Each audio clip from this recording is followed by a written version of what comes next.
En el día de hoy quería que estuviéramos reflexionando y compartiendo sobre este tema que titulé Dios obra en el sufrimiento. Y vamos a estar leyendo el pasaje en el Evangelio de Juan, en el capítulo 9, de los versículos 1 al 14. Yo lo voy a poner como parte de la presentación, pero si los quieren buscar también los pueden tener por ahí.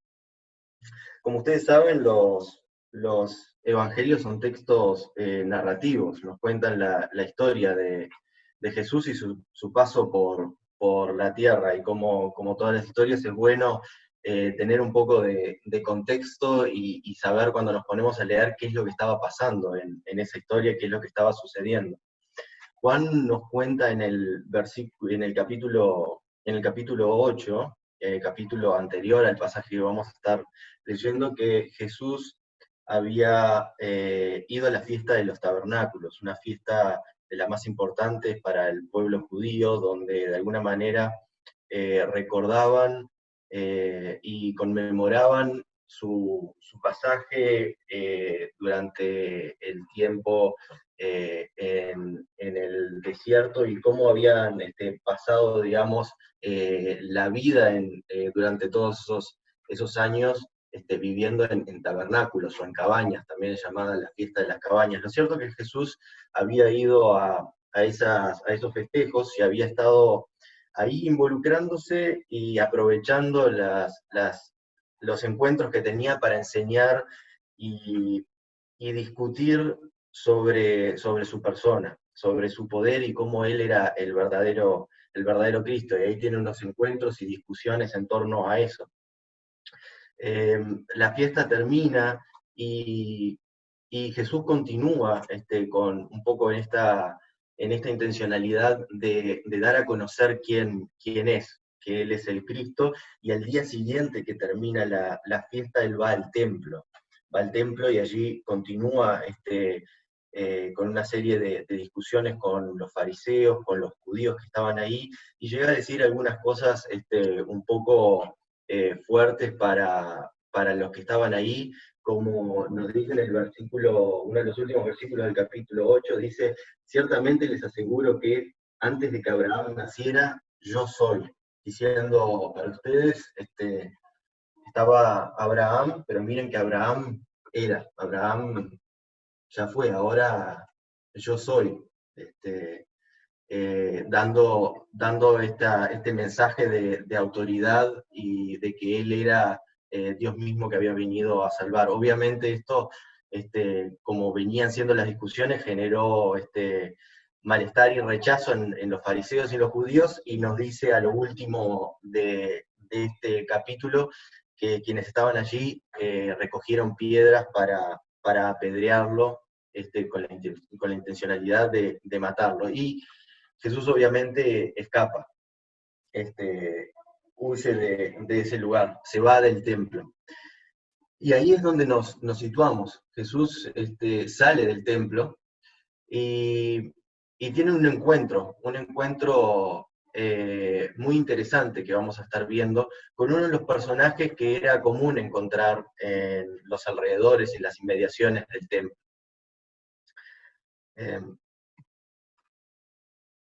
Dice a partir del versículo 1 en el capítulo 9, dice: a su paso, Jesús vio a un hombre que era ciego de nacimiento, y sus discípulos le preguntaron: Rabí, ¿para qué este hombre haya nacido ciego? ¿Quién pecó, él o sus padres? Ni él pecó ni sus padres, respondió Jesús, sino que esto sucedió para que la obra de Dios se hiciera evidente en su vida. Mientras sea de día, tenemos que llevar a cabo la obra del que me envió. Viene la noche, cuando nadie puede trabajar. Mientras esté yo en el mundo, luz soy del mundo. Dicho esto, escupió en el suelo, hizo barro con la saliva y se lo untó en los ojos al ciego, diciéndole: ve y lávate en el estanque de Siloé, que significa enviado. El ciego fue y se lavó, y al volver ya veía. Sus vecinos y los que lo habían visto pedir limosna decían: ¿no es este el que se sienta a mendigar? Algunos aseguraban, sí, es él. Otros decían, no es él, sino que se le parece. Pero él insistía, soy yo. ¿Cómo entonces te han abierto los ojos?, le preguntaron. Ese hombre que se llama Jesús hizo un poco de barro, me lo untó en los ojos y me dijo, ve y lávate en Siloé. Así que fui, me lavé y entonces pude ver. ¿Y dónde está ese hombre?, le preguntaron. No lo sé, respondió. Llevaron ante los fariseos al que había sido ciego. Era sábado cuando Jesús hizo el barro y le abrió los ojos al ciego.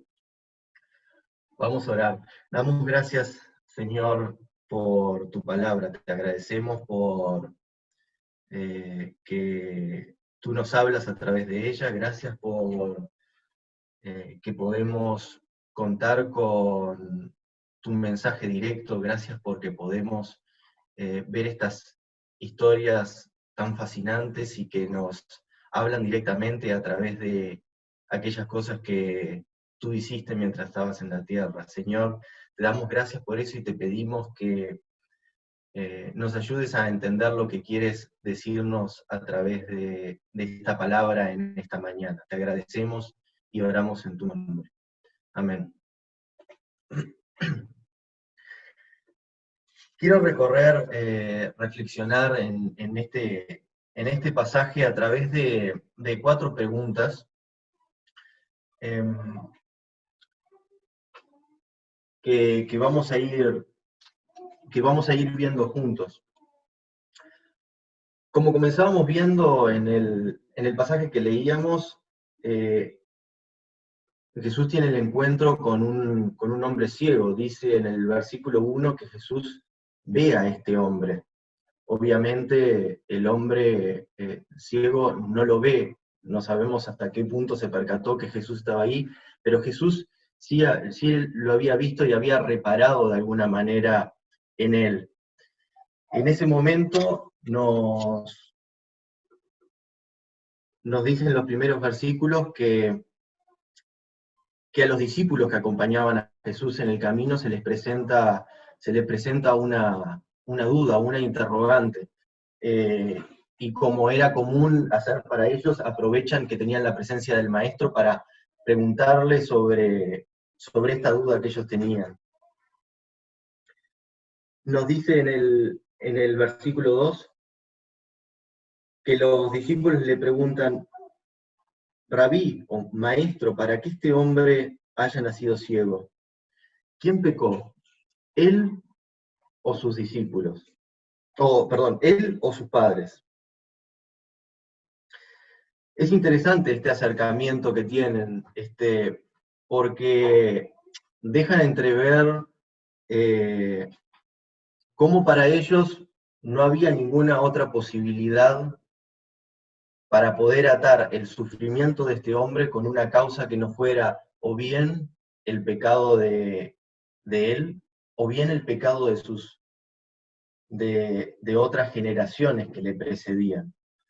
¿No? Esto está muy vinculado a un dogma o una enseñanza muy tradicional, que venía vinculada y muy fuertemente arraigada sobre el vínculo del pecado con la enfermedad.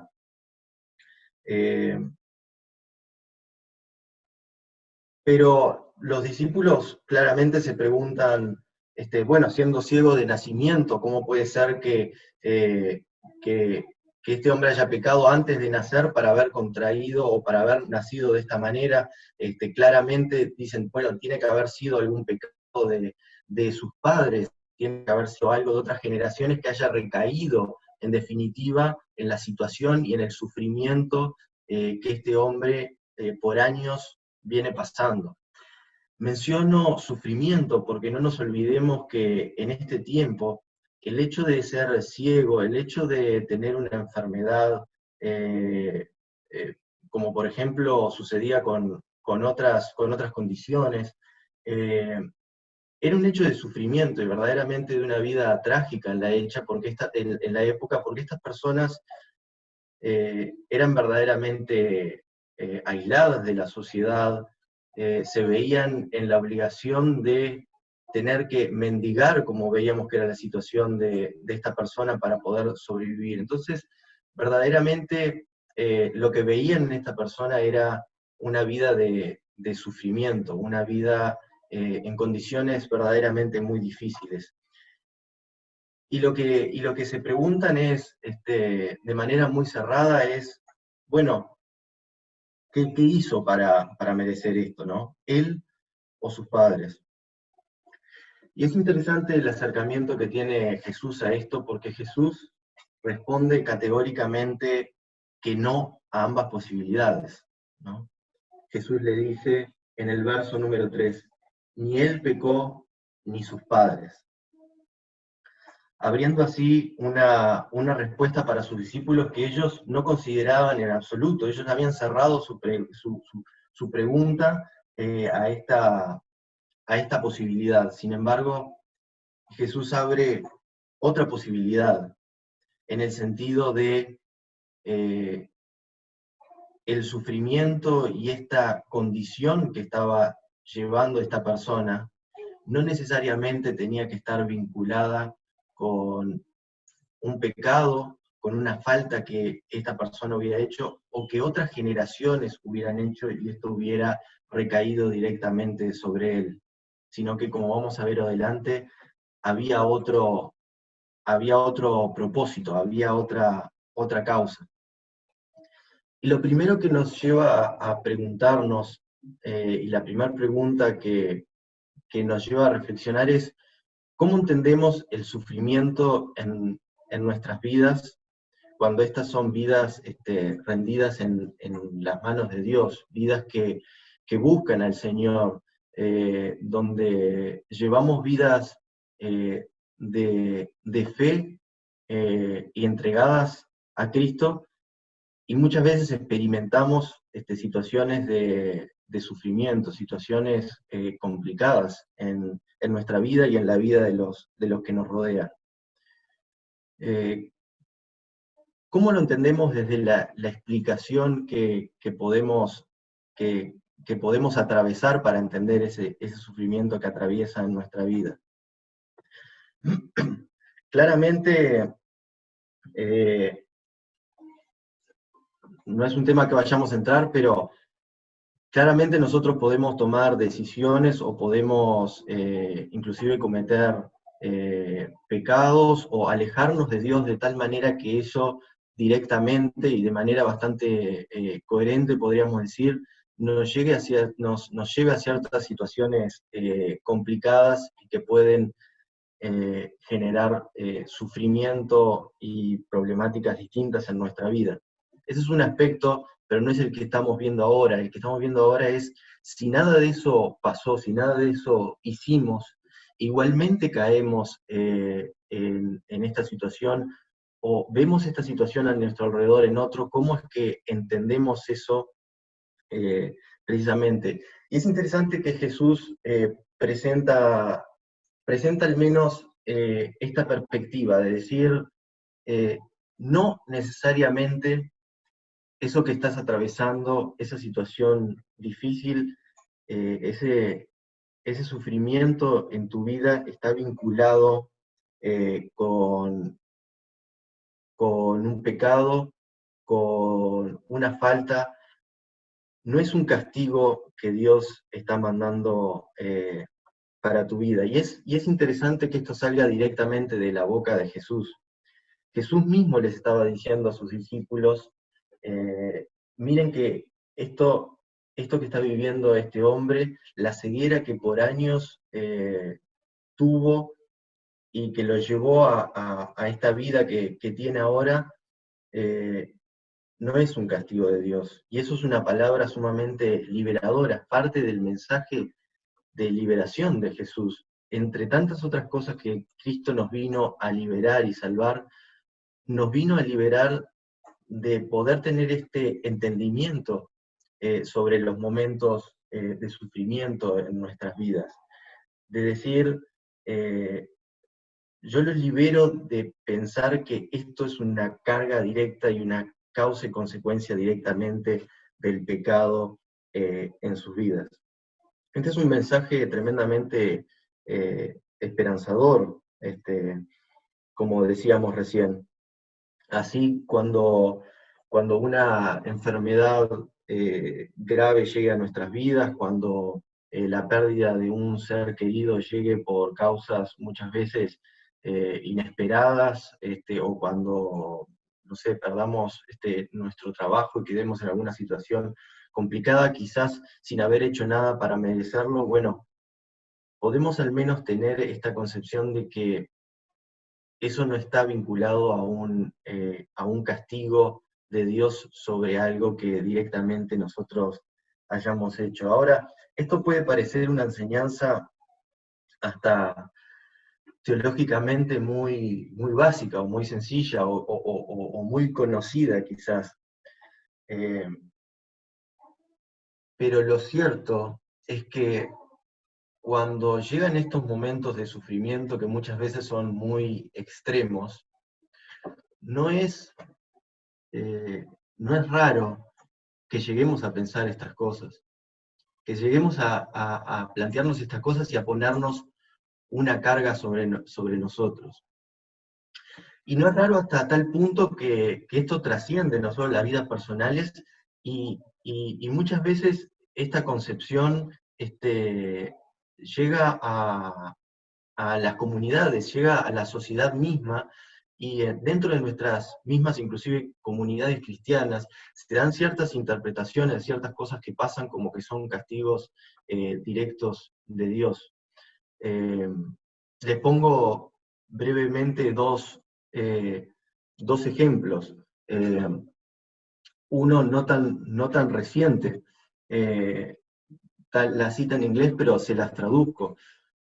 Jerry Falwell fue un pastor bautista estadounidense, un teleevangelista muy conocido y muy popular, pero él decía esto cuando el virus del SIDA comenzaba a aparecer, y decía, el SIDA no es solo el castigo de Dios para los homosexuales, es el castigo de Dios para la sociedad que tolera a los homosexuales. Entonces, vean qué concepción tan absoluta y fundamentalista y qué acercamiento tan contrario quizás a lo que Jesús planteaba, sobre todo cuando transitamos tantos años eh, después de la aparición, por ejemplo, del virus del SIDA, y tantas personas se han visto involucradas en esto. Muchas quizás ni siquiera caían en estas categorías que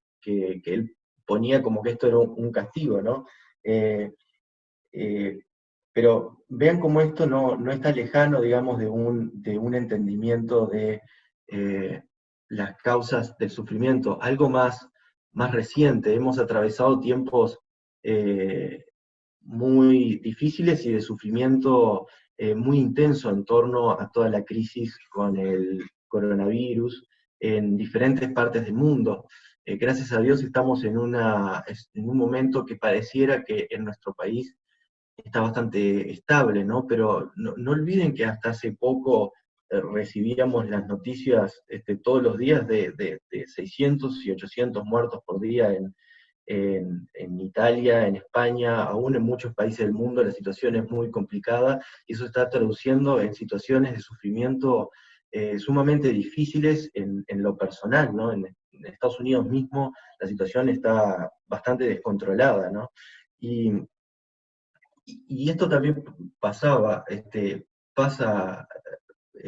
este personaje muy conocido en Estados Unidos, Hulk Hogan, es un ex luchador de lucha libre, y él publicaba en sus redes una afirmación, no voy a leer todo, pero directamente diciendo que la crisis que estábamos viviendo y el virus y el COVID-19 es directamente un castigo de Dios por habernos alejado y querido adorar un montón de cosas que no eran Dios. La pregunta que nos hacemos es esta que que les comentaba recién. ¿Cómo entendemos el sufrimiento y los momentos difíciles en nuestra vida?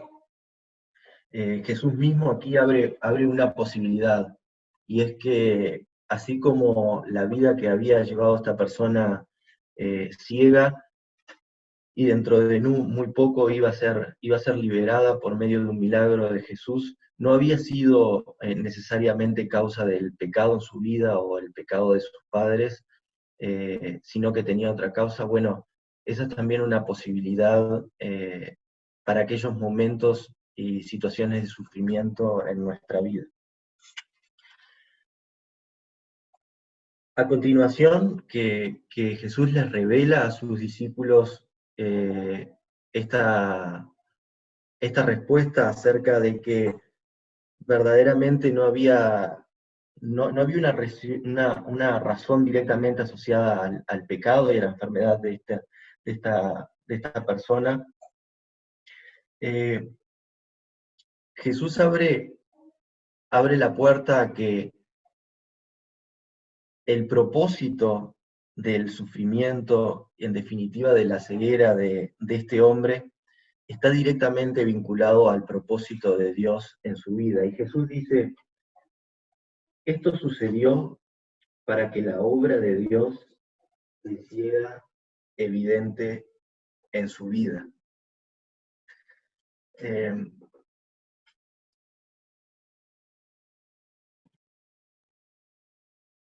La pregunta que nos hacemos es, ¿cómo obra Dios en medio del sufrimiento y las situaciones difíciles, ¿no? Dios lo que le estaba diciendo a sus discípulos es, en definitiva, la vida que transitó esta persona durante tantos años y lo que estaba por suceder ahora mediante un tremendo milagro que iba a realizar Jesús, no tenía otro propósito sino que el obrar mismo de Dios en la vida de esta persona. Y qué concepción tan distinta de la que veíamos hoy y de la que inicialmente tenían sus discípulos, ¿no? El plan de Dios en medio del sufrimiento y de las situaciones difíciles, mostrándose y obrándose por medio de diferentes aspectos, ¿no? Mostrando su inmenso poder en estas situaciones, mostrándonos cómo Él verdaderamente tiene el poder para sostenernos y para revertir situaciones que quizás puedan ser terribles y estén fuera de nuestro control, en situaciones donde Él verdaderamente tiene el poder para controlar y para sostenernos, mediante mostrar su misericordia, en que en esos momentos inclusive de complicados en nuestra vida y de sufrimiento, a pesar de cualquier cosa que hayamos hecho y experimentado en el pasado, Él nos extiende su mano de misericordia para sostenernos en esos momentos, mostrándonos su amor incondicional, en momentos donde muchas veces están vinculados a la soledad, donde muchas veces están vinculados a sentirnos de alguna manera solos o desamparados, es cuando Dios muestra cómo obra en esos momentos a través de su amor tremendo, y cómo Dios muestra su carácter tan personal en acompañarnos y en mostrarnos que Él conoce la situación que estamos viviendo, ¿no? Un Dios eh, personal que sabe los detalles de esa situación difícil que estamos atravesando, cualquiera sea que sea eso que estemos viviendo en nuestras vidas. Elizabeth Elliot fue la esposa de Jim Elliot, el conocido misionero que fue asesinado por indígenas en una misión en la selva, y luego vivió una serie también de de sucesos, inclusive se volvió a casar algún tiempo después y a los 3 meses de que se casa con su segundo esposo, también queda viuda. Escribe varios libros sobre temas del sufrimiento y cómo Dios trabaja también a través de eso. Y en el primer capítulo de este libro, que se llama El sufrimiento nunca es por nada, ella dice: ha habido algunas cosas duras en mi vida, por supuesto, como ha habido en la tuya, y no puedo decirte que conozco exactamente lo que estás atravesando, pero puedo decirte que conozco a aquel que sí lo sabe. He llegado a ver que es a través del sufrimiento más profundo que Dios me ha enseñado las lecciones más profundas. Y si vamos a confiar en Él por eso, podemos llegar a la inquebrantable seguridad que Él está a cargo. Él tiene un propósito amoroso y Él puede transformar algo horrible en algo maravilloso. El sufrimiento nunca es por nada. Entonces, lo que dice ahí, ¿no? Él tiene un propósito y un propósito de amor, ¿no? El sufrimiento no es por nada. Eh, Hay dos cosas que quizás encontremos como propósitos directos en esto. Fíjense en el verso 3,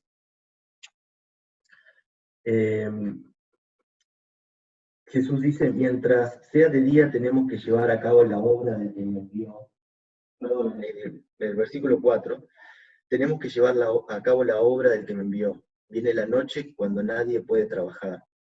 Mientras esté yo en el mundo, luz soy del mundo.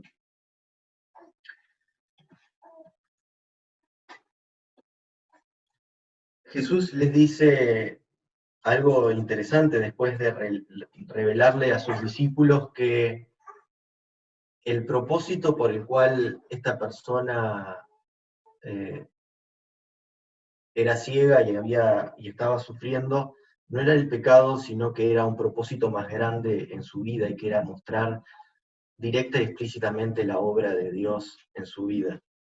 Les dice esto, pero enseguida le dice, bueno, miren que es de día, metafóricamente señalando el día y la noche como el día en el tiempo que tenemos para hacer algo, y la noche en el tiempo en que ese hacer algo se termina.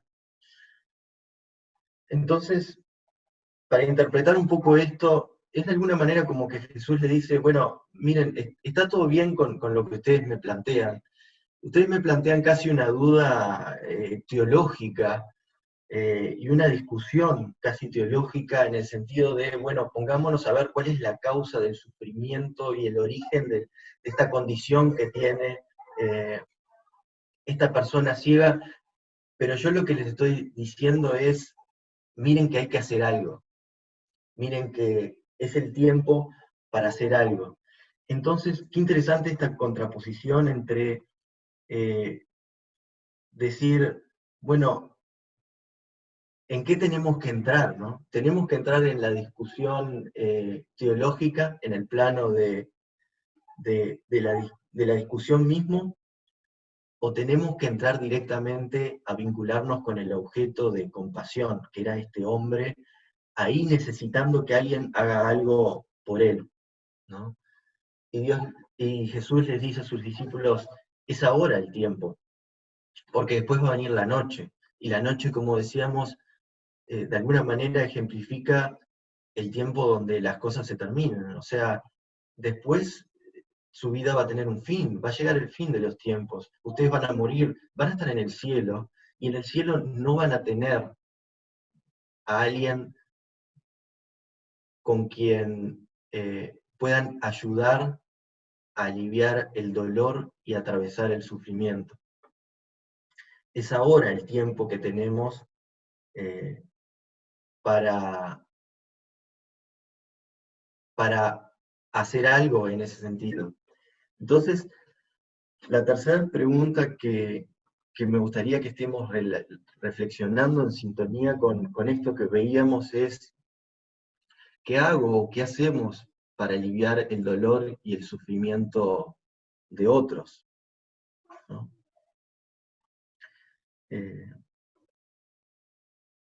Entramos en una serie de discusiones e intentamos buscar las explicaciones, o directamente nos vemos en la necesidad de ir en acción y hacer algo por el otro que está atravesando ese sufrimiento. Algo interesante y que está vinculado con lo que veíamos recién del propósito de atravesar estos momentos en nuestra vida, es que una de las cosas que nos enseña en atravesar momentos difíciles es a cómo después ayudar a otro a atravesar esos tiempos, a atravesar esos momentos, ¿no? Decía la cita que leíamos recién de Elizabeth Elliot, decía, fue a través de los momentos más difíciles y de los sufrimientos más difíciles de mi vida en las que Dios me enseñó las lecciones más ricas, ¿no? Las lecciones más importantes, y cosas que sin duda nos ayudan y nos dan de alguna manera las credenciales para después ir y ayudar al otro que está atravesando ese momento y ese sufrimiento. Entonces, si de alguna manera también podemos, es una manera de traducir este propósito que tiene Dios cuando nos permite atravesar estos momentos, poderlos traducirlos en acompañar y aliviar el sufrimiento directamente de aquellos que nos rodean y que están pasando algún momento difícil.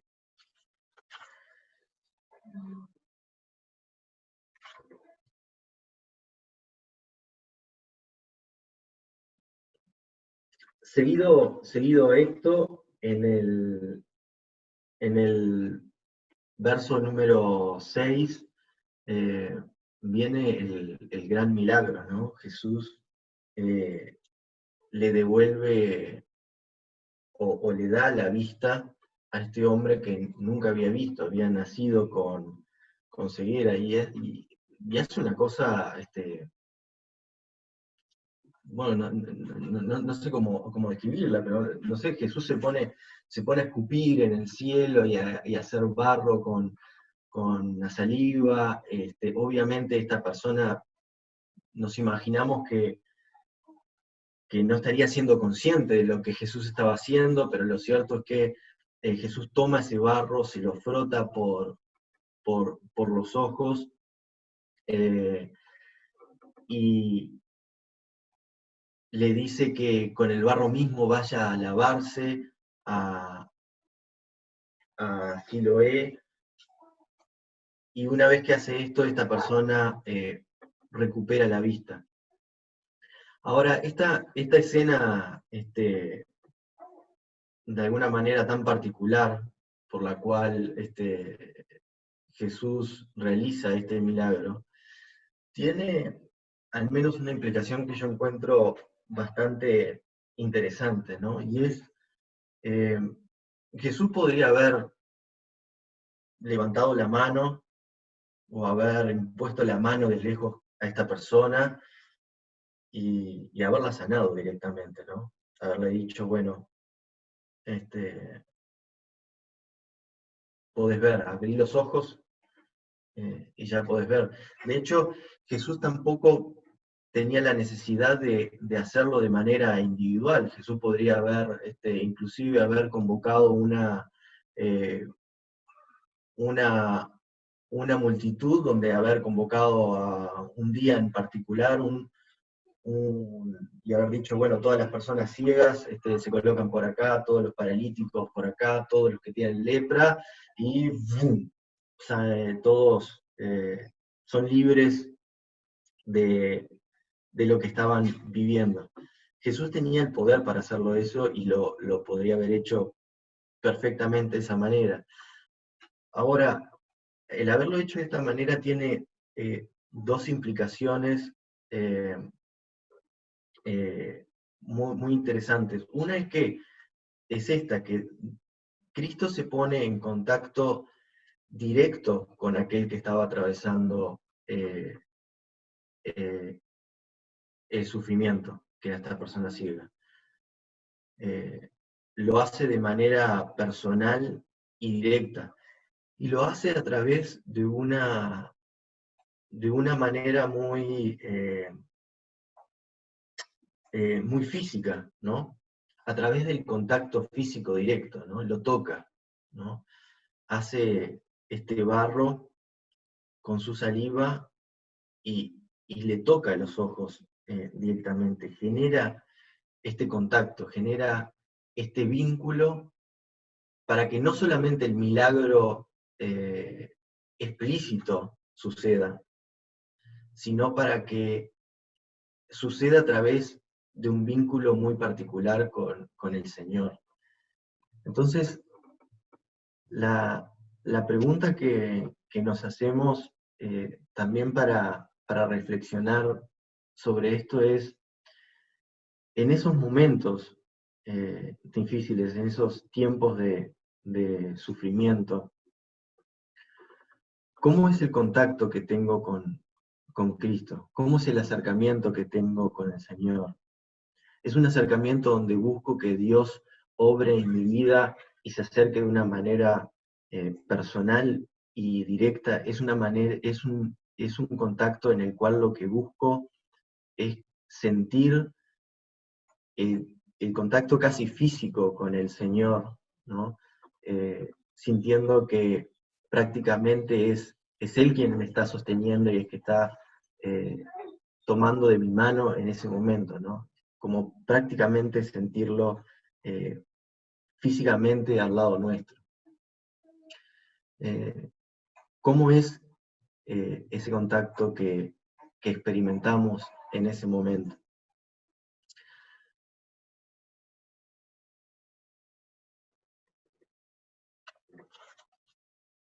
Como resumen, quería repasar un poco estas preguntas para que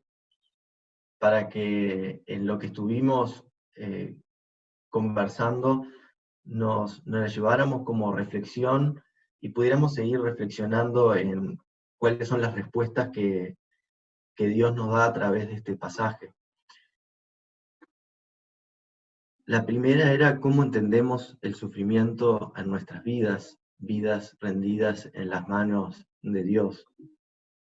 En segundo lugar, cómo es que obra Dios en medio del sufrimiento y las situaciones difíciles que nos toca atravesar. ¿Qué hago para aliviar el dolor y el sufrimiento de otros, de aquellos que me rodean? Y por último, ¿cómo es el contacto que tengo y que experimento con Cristo en los momentos difíciles de mi vida? Que Dios nos esté mostrando a través de lo que veíamos y reflexionábamos recién y lo que podemos seguir escuchando de su palabra, a tener una respuesta y una reflexión sobre cada una de estas preguntas.